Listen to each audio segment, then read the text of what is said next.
भट्टी साहब, ये जो एक तो मिनी बजट का मामला ये है महंगाई का खौफ, और दूसरा ये कि अपने इत्तेहादियों का खौफ, क्या लगता है आपको? बिस्मिल्लाहिर्रहमानिर्रहीम। मिनी बजट आना ही आना है, ये फैसला हो चुका है। जिन इत्तेहादियों का खौफ था, जो माजी में जिनके कहने पे जाके जॉइंट सेशन में वोट डालते रहे, उनसे बात हो गई है। एक आधे दिन में ये बात क्लियर हो जाएगी, क्योंकि IMF से कमिटमेंट की हुई है, अगर आप नहीं पास करते तो जनवरी में जो पैसे आने हैं आपके पास नहीं आएंगे। अपोजिशन जितना मर्जी शोर कर ले, इत्तेहादी पुरानी तनख्वाह पे काम करेंगे, उनकी बेचारों की इतनी ज़रूरत है कि अपनी मर्ज़ी से अपने फ़ैसले करें। तो जिन्होंने करवाना है, मेरी तो सिंपल राय है कि ये हो जाएगा। इससे हाँ, महंगाई का तूफ़ान जो आएगा वो इन हाकमों का हमारे साथ वास्ता ही कोई नहीं महंगाई का। बाकी मलक साहब ज़्यादा साहिब इल्म है। अच्छा मलक साहब, मेरा सवाल बड़ा दिलचस्प है, मेरा ख्याल है वो ये कि इस तरह के एंटी पीपल इक़दाम आए जाते थे या मार्शल लॉ हुकूमतों में, या करवाए जाते थे इंटरम सेटअप्स में, ताकि मलबा जो है वो पॉलिटिकल जो एलीट है उस पर ना पड़े। अब तो कोई रह ही नहीं गया। अब तो पॉलिटिकल एलीट जो है वो भी भाग रही होती है IMF की तरफ और महंगाई, और कहती है ये महंगाई बड़ी ज़रूरत थी, हमारे वसीतर मफाद में थी। कई साहब, मैं समझता हूँ जो लेटली जो पाकिस्तान में सबसे बड़ी चेंज आई है वो आम आदमी के रेफरेंस से आई है। कभी हमें बड़ा जोम था कि हम जर्नलिस्ट हैं, हम अंदर की एक लफ्ज़ हुआ था अंदर की बात बताएं क्या है। तो मुझे लगा पाकिस्तान पूरे को पता चल गया कि हमारे जो पॉलिटिकल हुक्मरान है ना ऑर्गेनाइज्ड है, ना पॉलिसी है, ना ये घोड़े पे बैठते हैं, ना इनकी डायरेक्शन है। ये कहीं न कहीं ताकतवर से डर डरा के अपना टाइम पास करते हैं। अब शेख रशीद साहब का बयान आपके सामने, मैं अपना कोई दानश्वर नहीं बन रहा, वो ऑन रिकॉर्ड कह रहे हैं कि हमारे सर पे साया है, हम प्रोटेक्टिव हैं, 5 साल हमें कोई हिला नहीं सकता। तो आम आदमी को आपने इतना बेवकूफ़ समझा कि आपकी हुकूमत इंडिपेंडेंट है। दूसरी बात जो आप कर रहे हैं बार बार मिनी बजट, उसमें मैं छोटा सा कमेंट करना चाह रहा हूँ। मिनी बजट कितना बड़ा आपने फ्रॉड मेरे हमसे करना है। ये जो आप पेट्रोल की कीमत बढ़ाते हैं, ये क्या होता है ज़रा मुझे बता दें। अब नवंबर की सुन ले, 4 पैसे 70 पैसे आपने बिजली में महंगाई की, वो मिनी बजट नहीं था, नवंबर में भी आपने किया। आप खुद कह रहे हैं कि हर महीने हम पेट्रोल में इजाफा करेंगे, तो मिनी बजट की तो बारिश हो रही है इस मुल्क में। यार एक मुझे बड़ा दुख होता है, ज़रा ख्वाजा साहब का ज़रा शॉर्ट सुनवाएं, फिर आगे बढ़ते हैं। अच्छा भट्टी साहब, मेरा आपसे सवाल ये है, कोरम पूरा ना हो, गवर्नमेंट टूट जाए, मगर सवाल ये है कि मुझे ये बताएं कि ख्वाजा साहब जो है, मैंने कोट करता हूँ, ये वजीर बराए पानी और बिजली थे, और इन्होंने हेरल्ड को इंटरव्यू देते हुए कहा था कि ये बिजली नहीं बन रही, ये डे लाइट डकैती हो रही है। ये खुद मौसूफ वजीर थे। अब मसला सिर्फ एक दूसरे की टांग खींचना है या हमारी जान छुड़वानी है IMF से, इस महंगाई से, बर्बादी से, या पॉइंट स्कोरिंग करनी है? मसला सिर्फ और सिर्फ पॉइंट स्कोरिंग का। आप खुद फरमा रहे हैं कि ख्वाजा आसिफ मोहतरम ने कहा ये डे रॉबरी है, डे लाइट रॉबरी अपनी वजारत में उन्होंने कहा ना। हाँ, उन्होंने रोका तो ये तो शरीके जुर्म है उसमें। ये तो इनकी वजारत में डकैती होती रही दिन के रोशनी में, और ये खामोश रहे। अब उन्हें इससे गर्ज नहीं है कि मिनी बजट आ रहा है, महंगाई हो रही है, सानू की फायदा होएगा। हुकूमत को टारगेट करना है, क्योंकि असी मिन्नतां कर कर थक गए, साड़ी वारी नहीं आ रही। जो मैंने कहा था ना, कुछ लोग कहते थे वो नवाज शरीफ आ गया, जहाज से बह गया, वो त्यारे च बह लिया, वो बोर्डिंग कार्ड ले लिया, वो इमिग्रेशन हो गई। आज ऐसे इकबाल साहब ने तरदीद कर दी। भाईजान, वो एहसन इकबाल तो बड़े आदमी ना, आप उनसे वैसे ही। लेकिन जावेद लतीफ साहब क्या PTI के आदमी हैं, या यार सादिक साहब जो कह रहे थे कि मैं मुस्कुराहट देखें, जावेद लतीफ साहब भी जिनके आदमी होना था हो चुके हैं। ओहो, अच्छा अच्छा, प्यारे हो चुके हैं। अच्छा, आपने कितना अरसा पहले कहा था उनके नैब में पता नहीं कितने अरबों रुपए, 7 अरब का था जो आपने कहा था वालदा, अल्लाह ताला, 2 साल पहले हमारी, 2 साल बहुत पुरानी। अगर वो क्लिप अब मिलेगा नहीं तो मैंने कहा था नहीं सर, वो फिट हो चुके हैं। पता नहीं ये लॉन्ड्री कहाँ खुली है जहाँ पे ये सारे कपड़े धोए जाते हैं। जरा यहाँ सादिक साहब को सुन लेते हैं।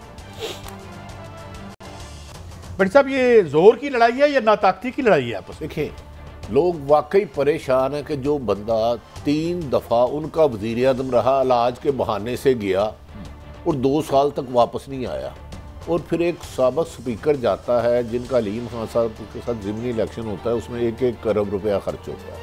वो स्पीकर आके कह रहा है बस मियाँ साहब बड़े बेताब सर, मेरी मुस्कुराहट देखे, वो तो मेरी टिकट से आन लगे सर, मेरे पासपोर्ट से आन लगे सर। उन्होंने कहा यार मेरा पासपोर्ट से ख़त्म होया था, मैं इश्तेहारी हाँ, मैं तेरे से आ चला।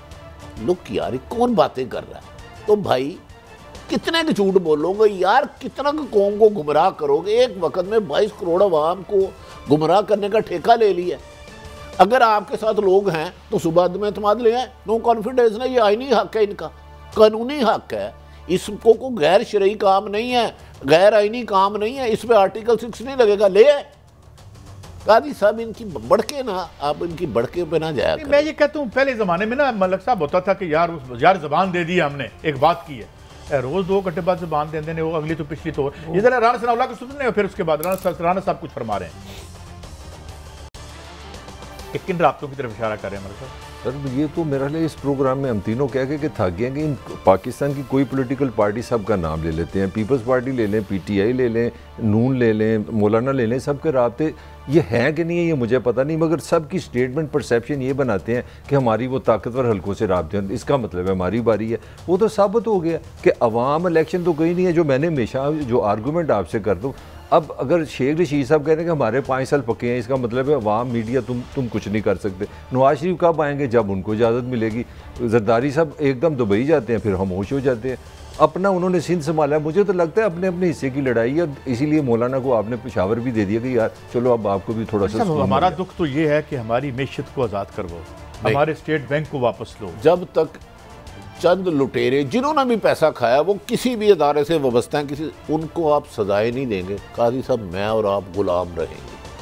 राना सनाउल्लाह साहब ने किसी ना किसी से मिल रहे हैं, अगर नहीं मिलते तो तुम आवाम से नहीं मिलते। हमारे लीडर ये बात, जिनका ओथ लेते हो तुम, जिनको वोट की इज्जत दो, मफादात के तहफ़्फ़ुज़ की कसम खाते, आप कह रहे हो कि मैं वोट को इज्जत दूंगा, दूसरी तरफ जिनसे मिल रहे हो उनका नाम लेना आप पसंद नहीं कर रहे, नाम बताते हुए डर रहे हो। इसका मतलब है तुम्हारे अंदर चोर है। चोर समझते हैं? चोर भाई इतने बहादुर हो, प्राइम मिनिस्टर आपका कहता है मैं एनआरओ नहीं दूंगा। आज तक मेरी ख्वाहिश है मरने से पहले मैं देखूं इमरान खान साहब के मेरे से फला बंदे ने एनआरओ मांगा, शहबाज शरीफ ने, जरदारी ने, नवाज शरीफ ने, शाहिद खान अब्बासी ने। ये कहते हैं किसी ना किसी से मिल रहे हैं, वो कहते हैं हमारी सेटिंग हो गई है, वो कहते हैं हमारी डील हो गई है। मैंने तो एक खबर दी है, मिनी बजट, ये बच्चे जमूरे इकट्ठे हो जाएंगे, यार हो गए, मैसेज जाना शुरू हो गया। भट्टी साहब देखिए, आप जो मर्जी आपकी खबर से नहीं मैं लड़ रहा, मुझे इस तरह ना आप लें। 350 अरब के किस्म के आप नए टैक्स, जो टैक्स आप वापस लाने जाने, तो आम बंदा तो मारा जाएगा, कत्लो गारत होगी आम बंदे का, तो वो उसका किसी पे एहसास नहीं। वास्ता क्या है? आप रिटायर होते हैं, आपको 2 अरब की प्रॉपर्टी मिल जाती है, मैं रिटायर होता हूँ, मुझे 20 अरब की पड़ जाती है, इन्हें 5 करोड़ की मिल जाती है। इनका अवाम से क्या तल्लुक? तो पहले अवाम के नुमाइंदे लाओ, पहले जो पब्लिक सर्वेंट है ना उन्हें पब्लिक सर्वेंट बनाओ, उन्हें हाकिम ना बनाओ। वो हमें गुलाम समझते हैं जिन्हें अब पब्लिक सर्वेंट का नाम देते हैं। भट्टी साहब तारीख में बड़ी बड़ी देवकामत शख्सियात जो हैं वो ज़ाहिर होना शुरू हो गई हैं, ये अहद ही बड़ा अजीब व गरीब है। तो मैं खैर ऐसी मैंने बात कर दी बरसबील तज़किरा। अता तारड़ साहब कुछ कह रहे हैं, वो ज़रा सुनते हैं। तो इसकी ज़रूरत क्या है भट्टी साहब? हम एक नया छांगा मांगा बना के लोगों को ले आएंगे, हमारी तो तारीख ही बड़ी शानदार है। काजी साहब तो जरूरी है टिकट देना उनको? हमारी अब देखें, हमारी मजबूरी है, हमारे लिए तमाम पॉलिटिशियन। अता तारड़ साहब की क्वालिटी क्या है? इस सीट पे बैठे हैं, उनके वाला साहब ने क्या किया था? आप हिस्ट्री जानते हैं उनके वाला साहब ने क्या किया? आप बता दें मुझे।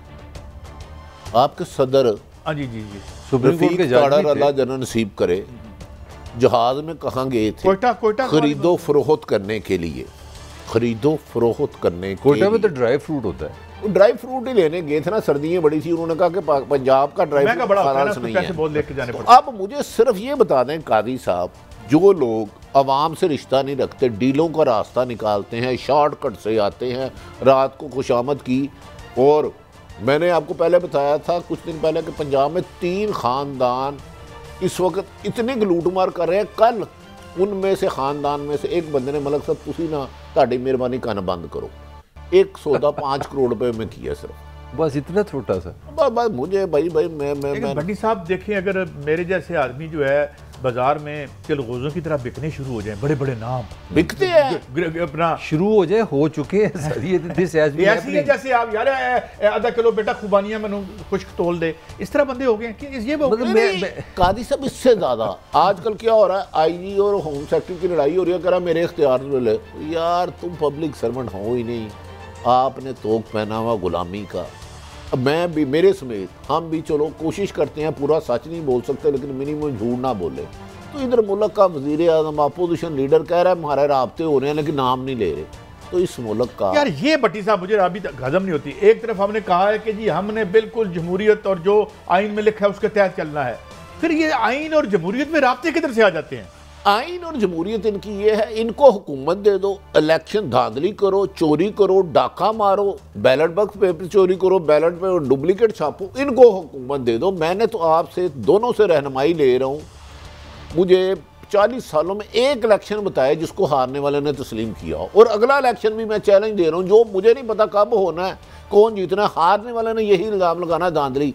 ये औकात है हमारी कि 18 या 16 जनवरी को होना था ये इलेक्शन KPK का दूसरे हिस्से का।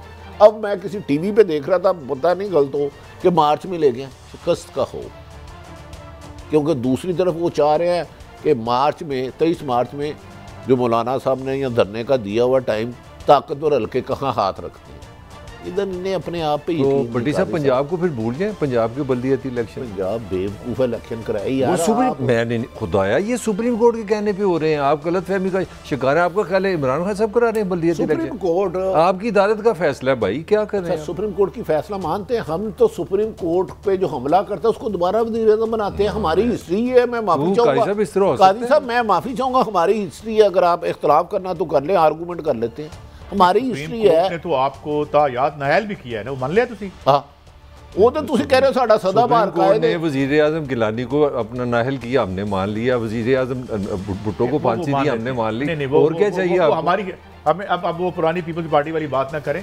पंजाब में हमारा हाथ अच्छा होता है।